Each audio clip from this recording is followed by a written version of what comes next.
Welcome. In front of me is an HONOR Pad X8a, and today I will show you how you can put this device into recovery mode.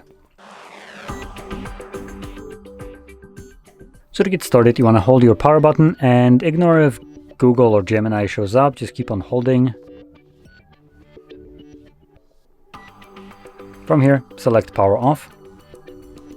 Now the device is a little bit slow, so there we go. Now once the tablet turns off, you want to hold your power button and volume up at the same time. So I'm going to start doing that right now.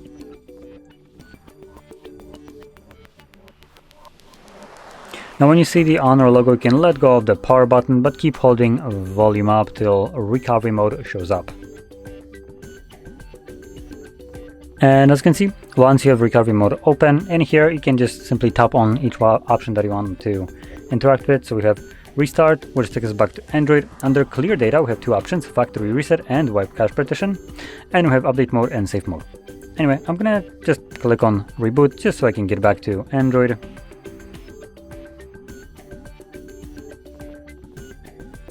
And there we go. So if you found this very helpful, don't forget to hit like, subscribe, and thanks for watching.